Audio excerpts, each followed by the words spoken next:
तो फ्रेंड, सो आज के वीडियो में हम लोग यूज कॉन्टेक्स्ट हुक के बारे में देखेंगे। पहले यहाँ पर हम लोग डेफिनेशन देखते हैं। The use context hook in React allow you to easily consume context value that were provided by higher level component using React dot create context and context provider. अब ये डेफिनेशन से हमें कितना समझ में आएगा ये हमें पता नहीं, बट हम लोग एग्जाम्पल देखेंगे तो जरूर समझ में आएगा। अब बेसिकली ये कहना क्या चाह रहा है कि जैसे हम लोग रिएक्ट में कुछ भी कंपोनेंट बनाते हैं तो एक कंपोनेंट के अंदर दूसरे कंपोनेंट को यूज करते हैं, दूसरे कंपोनेंट के अंदर तीसरे को यूज करते हैं, या फिर एक पेरेंट कंपोनेंट के अंदर तीन चार कंपोनेंट को रखते हैं। अब जैसे कुछ हमारा स्टेट होता है, मैं स्टेट का वीडियो डाला हूँ, तो होता क्या है कि अगर कुछ हमें डेटा शेयर करना है अलग अलग कंपोनेंट के बीच में, तो इसके कुछ तरीके हैं। जैसे एक रिडक्स का कॉन्सेप्ट है जिसके ऊपर हमारा वीडियो बना हुआ है। उससे हम लोग डेटा एक कंपोनेंट से दूसरे कंपोनेंट के बीच में या ग्लोबली एक जगह डेटा रख दिए वहां से लेते हैं, या फिर यूज रेफ का यूज करते हैं। यहाँ पे मैं एक एग्जांपल दिखाता हूँ। जैसे ये जो इस वाले रेड बॉक्स में है, ये हमारा एक कंपोनेंट है। अब ये रिटर्न क्या कर रहा है, कंपोनेंट टू को। और कंपोनेंट टू को यहाँ पे हम लोग देख रहे हैं कि यूजर हम लोग एज ए प्रॉप पास कर रहे हैं। तो ऐसे ही हमारे पास अगर कुछ रिक्वायरमेंट आता है, जैसे जब हमारा एप्लीकेशन कॉम्प्लेक्स होता है, जब एक जगह का स्टेट है उसे कहीं और भी हमें ट्रांसफर करना हो, तो जैसे यहाँ पे नेस्टिंग है, कंपोनेंट के वन के अंदर कंपोनेंट टू यूज हो रहा है, कंपोनेंट टू के अंदर कंपोनेंट थ्री यूज हो रहा है, कंपोनेंट थ्री के अंदर कंपोनेंट फोर है, और कंपोनेंट फोर के अंदर कंपोनेंट फाइव है। अब हमारा जो ये कंपोनेंट फाइव है, इस जो फिफ्थ लेवल का कंपोनेंट है, मतलब एक के अंदर एक, एक के अंदर एक, ऐसे करके जो हमारा पांचवा कंपोनेंट है, उसको डेटा चाहिए कौन सा, जो डेटा हमारा यूजर कंपोनेंट के अंदर एक स्टेट का वैल्यू है यूजर, ये डेटा हमें चाहिए इस कंपोनेंट के अंदर।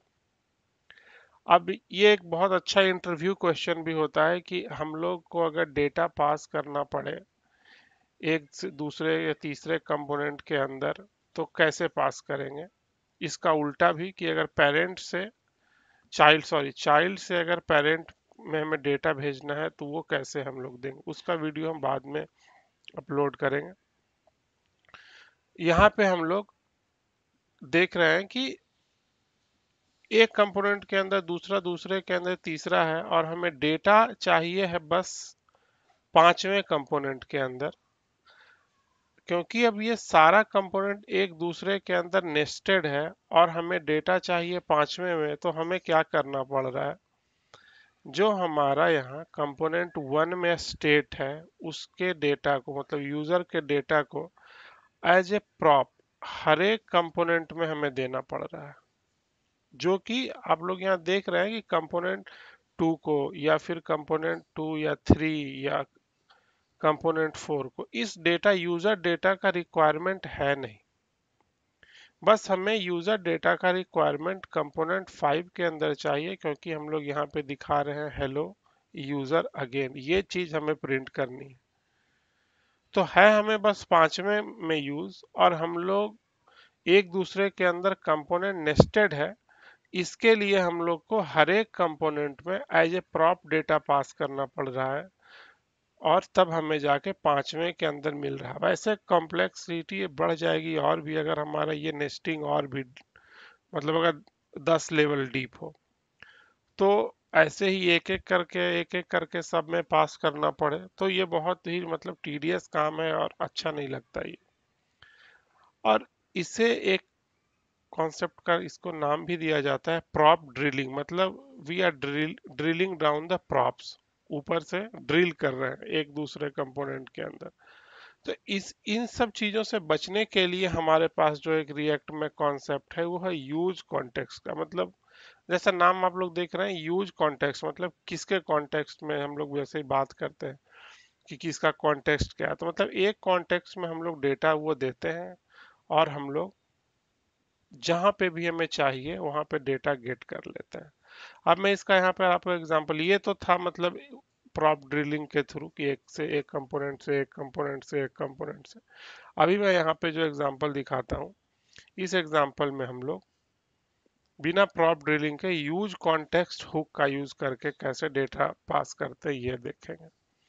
मैं यहाँ पे यूआई पे आपको दिखा रहा हूँ, हमारा यूआई कुछ ऐसा दिख रहा है।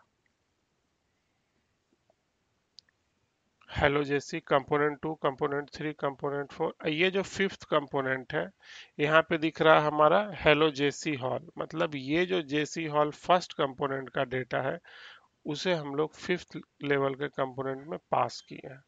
अब यहाँ पे हम लोग देखेंगे एग्जाम्पल। अब जैसे देख रहे हैं यहाँ पे हमारा कंपोनेंट 1 है, ये कंपोनेंट 2 है, ये कंपोनेंट 3 है, ये 4 है और ये हमारा कंपोनेंट 5। 5 कंपोनेंट है। अब इसे हम लोग, मैं यहाँ समझाने के लिए एक ही पेज में डाल दिया हूँ, अलग अलग पेज में मतलब अलग अलग फाइल फोल्डर के अंदर ये सारा कंपोनेंट भी हो सकता है। अब यहाँ समझने वाली बात यह है कि जो हमारा फर्स्ट कंपोनेंट है उसके अंदर एक यूजर स्टेट है, जैसा इस वाले एग्जाम्पल में था स्टेट, और हम लोग को भेजना था पांचवें में, लेकिन हम लोग दूसरा मत तीसरा चौथा, मतलब ये वही हुआ जैसे हम लोग ट्रेन से जाते हैं तो अगर दो स्टेशन के बीच में दो तीन और स्टेशन है, तो अगर कुछ सिस्टम ऐसा हो जाए कि हमें जाना है पांचवें पे, तो मैं पहले पे बैठूं और डायरेक्ट पांचवें पे चला जाऊं, मुझे दो तीन चार स्टेशन गुजरने का जरूरत पड़े ही नहीं, मतलब डायरेक्ट ट्रेन वाला कॉन्सेप्ट। वैसे ही जैसे यहाँ पे देख रहे हैं कि इसमें स्टेशन वाइज स्टेशन जाना पड़ रहा है, पहले ये स्टेशन फिर दूसरा फिर तीसरा फिर हम पांचवें पे उतरेंगे। लेकिन अगर कोई डायरेक्ट ट्रेन हो जाए कि हमें जहां उतरना है बैठे और वहां उतर गए, जैसे हम लोग गाड़ी से जाते हैं जहां जाना है वहां पे उतर गए, तो ऐसे ही इस वाले कॉन्सेप्ट में है कि हमें जहां रिक्वायरमेंट है वहां हम लोग गेट कर लिए। अब देखते हैं, यहाँ तो एज ए प्रॉप पास किया जा रहा है, हर एक लेवल पे यूजर है, फिर यहाँ भी देख रहे हैं एज ए यूजर। यहाँ पे क्या किया गया कि हम लोग, ये रिएक्ट का हुक है क्रिएट कॉन्टेक्स्ट यूज कॉन्टेक्स्ट, ये दो हुक है, इसी के थ्रू हम लोग ये चीज अचीव करते हैं। अब जैसा नाम देख रहे हैं क्रिएट कॉन्टेक्स्ट, मतलब एक कॉन्टेक्स्ट क्रिएट कर दो। अब यहाँ पे हमने एक क्रिएट कॉन्टेक्स्ट के नाम से यूज क्रिएट कॉन्टेक्स्ट नाम दे दिया हमने यूजर कॉन्टेक्स्ट, मतलब एक यूजर का हम लोग कॉन्टेक्स्ट क्रिएट कर दिए।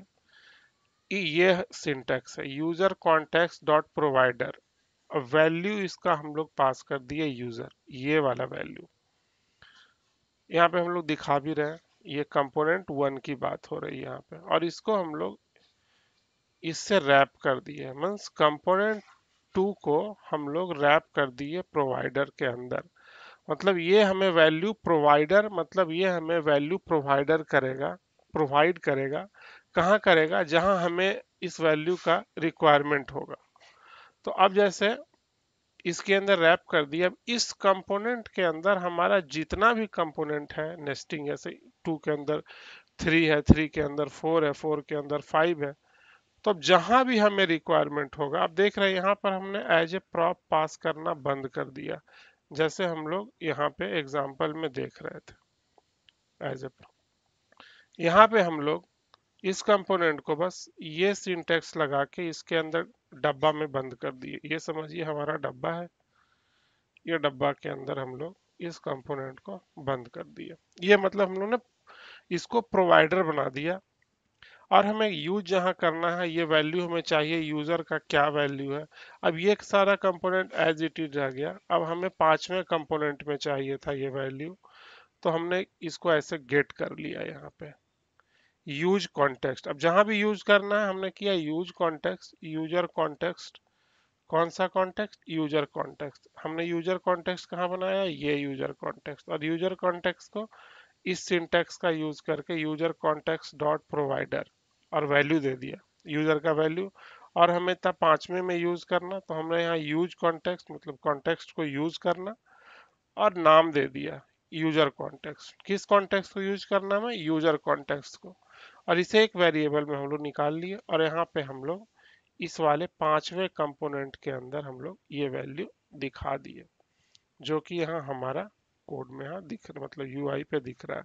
यहाँ पे स्टेट था 2 है, 3 है, 4, 5, पांचवें के अंदर हमारा हेलो जेसी हॉल अगेन, मतलब यहाँ से ये डायरेक्ट हमारा ट्रेन यहाँ पे हमें उतार दिया, बीच में हमें जाने का जरूरत ही नहीं पड़ा। तो ये है हमारा एक तरीका यूज कॉन्टेक्स्ट हुक यूज करने का। तो होप्स आपको ये वीडियो अच्छा लगा होगा। So please like and subscribe.